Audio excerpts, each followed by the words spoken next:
Salut les apis, j'espère que vous allez bien. Aujourd'hui on se retrouve pour une petite vidéo où je vais vous donner quelques astuces et techniques pour savoir si votre colonie est encore vivante cet hiver. Allez, on se retrouve tout de suite après le générique.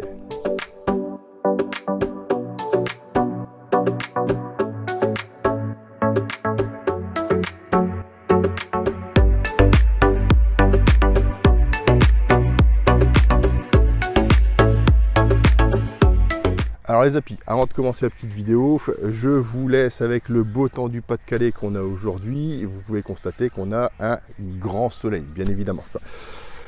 Alors, avant de commencer également, je l'avais déjà dit dans la vidéo précédente, cette année on va mettre en place des vidéos FAQ. Donc c'est-à-dire que je vais répondre à vos questions. Il y a des fois c'est plus simple de répondre en vidéo que de répondre par écrit, parce qu'il y a des fois il y a beaucoup de notions à donner, et donc fatalement par écrit c'est très long ou très complexe.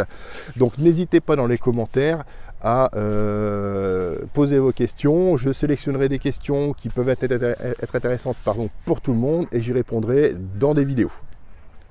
Alors, première technique toute bête que je peux vous donner et que je vous ai déjà donné à plusieurs reprises dans des vidéos, c'est simplement le tapotement contre la ruche. Alors cette technique, elle est très simple à mettre en place.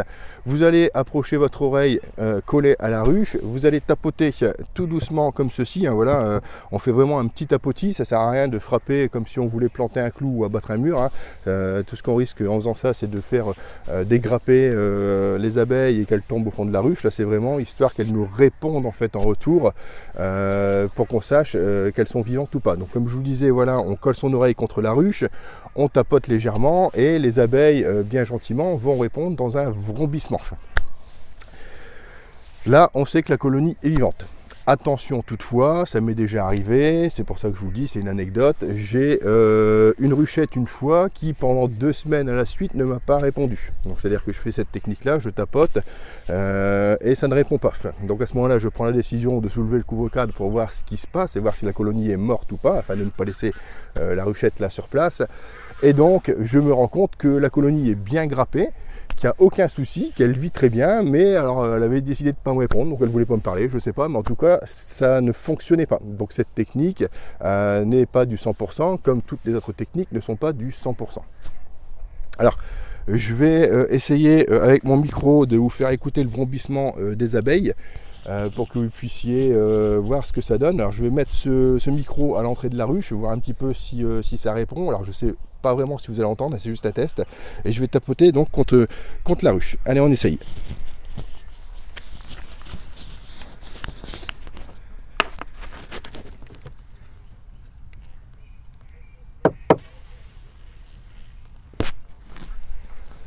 Voilà, donc honnêtement je ne sais pas si vous avez entendu, enfin pour l'instant je ne le sais pas, quand je montrerai la vidéo je verrai si vous avez entendu ou pas, mais bon vous voyez ce que ça donne si jamais vous avez entendu.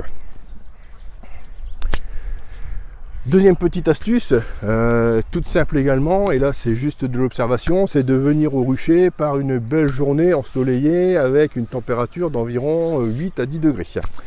Alors pourquoi? Tout simplement parce que les abeilles, vous devez le savoir, sont très propres et ne font pas leur déjection à l'intérieur de la ruche. Elles se retiennent et par une belle journée, ces abeilles, elles sortent et elles vident leur ampoule rectale. Et donc, concrètement, elles font caca partout. Voilà, si vous êtes en dessous, c'est même rigolo parce que vous en recevez ou elles viennent carrément sur vous en mettre. Donc, par cette belle journée, vous allez avoir de l'effervescence au niveau de la ruche, ce qu'on appelle un vol de propreté, avec des abeilles qui rentrent et qui sortent, et des abeilles qui volent un peu partout pour se soulager. Si vous avez 5 ruches, 2 ruches, 3 ruches, 10 ruches, peu importe, et que vous avez quasiment l'intégralité de vos ruches qui sort, sauf une ou deux, il va falloir investiguer un peu plus sur ces une ou deux restantes.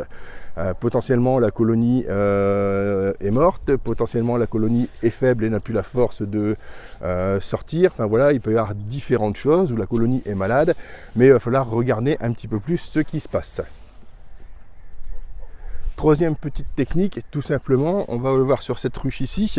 Si vous avez un tiroir qui est mis dans votre plateau, donc sous la ruche, vous avez la possibilité de voir s'il y a de l'activité à l'intérieur de votre ruche ou pas. Puisqu'en fait, à l'intérieur de votre ruche, afin de désoperculer le miel et de pouvoir le consommer, les abeilles vont grignoter donc les opercules, et ces grignotages d'opercules, donc ces petites poussières d'opercules, vont tomber sur le tiroir du fond. Et en retirant ce tiroir du fond, vous allez pouvoir voir s'il y a de l'activité ou non à l'intérieur de votre ruche. C'est ce qu'on va regarder tout de suite avec celle-ci. Donc sur celle-ci, j'ai un tiroir. Là, vous voyez, je le retire.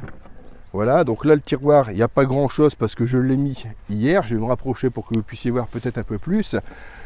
Donc ici, je vois que j'ai quelques opercules en fait qui sont tombés légèrement. Et donc, fatalement, ça me permet de voir où se situe ma colonie dans ma ruche, voir à peu près la grosseur de ma grappe dans ma ruche, et également de voir si j'ai de l'activité. Là, vous voyez, je l'ai posé hier, je peux voir que j'ai de l'activité puisque ça grignote de l'opercule. Autre avantage également, c'est que ça me permet potentiellement de faire un test varroa, puisque là, vous voyez, ça fait 24 heures qu'elle est posée, donc je vais regarder le temps que je suis là avec vous, si j'ai du varroa, et là, pour l'instant, je ne vois pas de varroa sur mon tiroir. Donc cette technique a un double effet. Ça me permet de voir s'il y a de l'activité, ça me permet de voir où est située la ruche, et ça me permet de faire aussi un test varroa là en début de saison.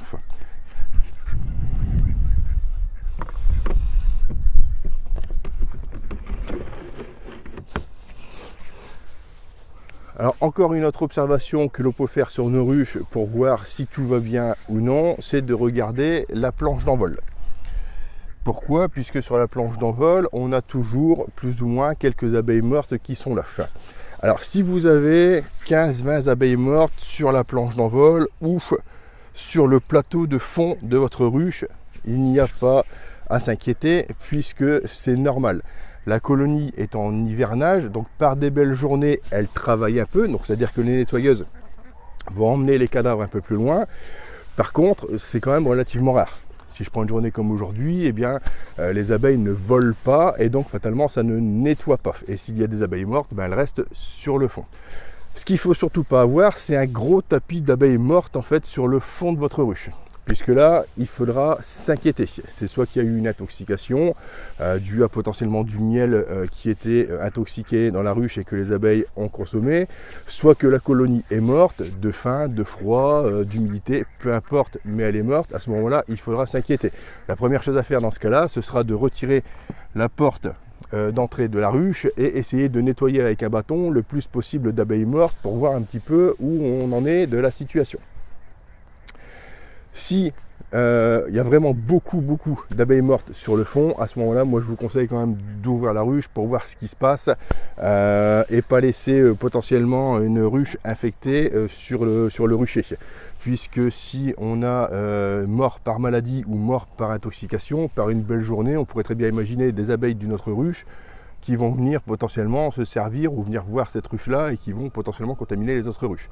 Donc si vous avez une ruche qui est morte, soit intoxication, soit faim, ou même dans le doute, retirez-la du rucher, emmenez-la pour la désinfecter, au moins ça permettra de ne pas contaminer les autres ruches.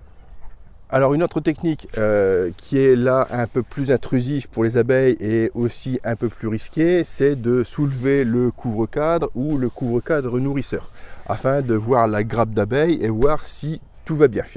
Alors déjà cette technique-là n'est pas employée par tous les temps. Vous voyez, comme aujourd'hui, on a un temps qui va autour des 4-5 degrés, on a du brouillard, donc de l'humidité, je ne le ferai pas. Voilà. Tout simplement parce que je vais apporter de l'humidité dans la ruche, et l'humidité dans une ruche c'est pas forcément très bon, et en plus je vais refroidir beaucoup trop la colonie. Cette technique est employée quand il fait 9-10 degrés dans la journée, qu'on a un peu de soleil et qu'en plus de ça il ne fait pas de vent. À ce moment-là, vous pouvez effectivement soulever votre couvre-cadre ou couvre-cadre nourrisseur de manière très rapide. Il ne faut pas que ça dure plus de 10 secondes, même je voudrais dire 10 secondes c'est le maximum. C'est simplement prendre l'information. Vous soulevez, vous regardez, vous voyez c'est sa vie, vous voyez la grosseur, vous refermez. Voilà, mais effectivement c'est entre guillemets le meilleur moyen pour se rassurer, mais c'est aussi le plus dangereux pour la colonie. Donc attention, employez vraiment dans de bonnes conditions et pas toutes les semaines surtout. Ensuite, on a des techniques un peu plus technologiques, comme la caméra thermique. Alors, il faut savoir que les abeilles à l'intérieur de la ruche produisent de la chaleur, ne serait-ce que pour survivre déjà. Alors, durant l'hiver, si on est période hors couvain, la grappe au centre va être chauffée aux alentours de 20 degrés pour la survie de la reine et la survie de la colonie, donc des abeilles. Par contre, dès que la ponte reprend, n'oubliez pas que le couvain, lui, doit être chauffé à 35 degrés. Donc, c'est-à-dire qu'au cœur de la grappe, fatalement, on va avoir une température de 35 degrés, donc une élévation de la température de la ruche, qui potentiellement peut se traduire par une meilleure lecture de la caméra thermique. Alors cette caméra thermique, j'en ai pas, je ne peux pas vous montrer comment ça fonctionne, mais fatalement ça détecte la chaleur. Donc imaginons sur cette ruche ici, où je prends avec ma caméra thermique sous cet angle-ci, donc de ce côté-là, et j'ai ma colonie qui se trouve de l'autre côté. Fatalement, ici, j'aurai pas de retour ou très peu de retour de chaleur. Ce qui pourrait me faire penser que j'ai ma colonie qui est morte ou quelque chose qui ne va pas. Alors que potentiellement, si je le prends du bon côté, ben là c'est l'inverse, je vais avoir un retour de chaleur et donc fatalement je vais me dire tout va bien. Donc quand vous faites un test avec la caméra thermique, faites-le des 4 côtés de la ruche s'il le faut, et potentiellement soulevez le toit. Alors attention, on laisse le couvre-cadre et prenez aussi le couvre-cadre. Parce que fatalement, si la colonie est plus sur le haut, vous aurez aussi plus de chances d'avoir un retour de chaleur sur le couvre-cadre. Alors cette technique est intéressante, pourquoi? Parce que elle n'est pas intrusive, ça ne dérange pas les abeilles et ça vous permet, même sans tapoter ni rien du tout, avoir un retour quand même de savoir si votre ruche est vivante ou non. Deuxième technique, toujours technologique, ce serait la caméra endoscope. Alors une caméra endoscopique, c'est une caméra donc avec un petit fil que vous pouvez glisser par l'entrée de la ruche pour voir ce qui se passe à l'intérieur. Alors ça c'est pareil, c'est très intéressant puisque on ne dérange pas les abeilles ou vraiment très peu, et on voit là ce qui se passe à l'intérieur de la ruche comme si on soulevait le couvre-cadre ou le nourrisseur couvre-cadre.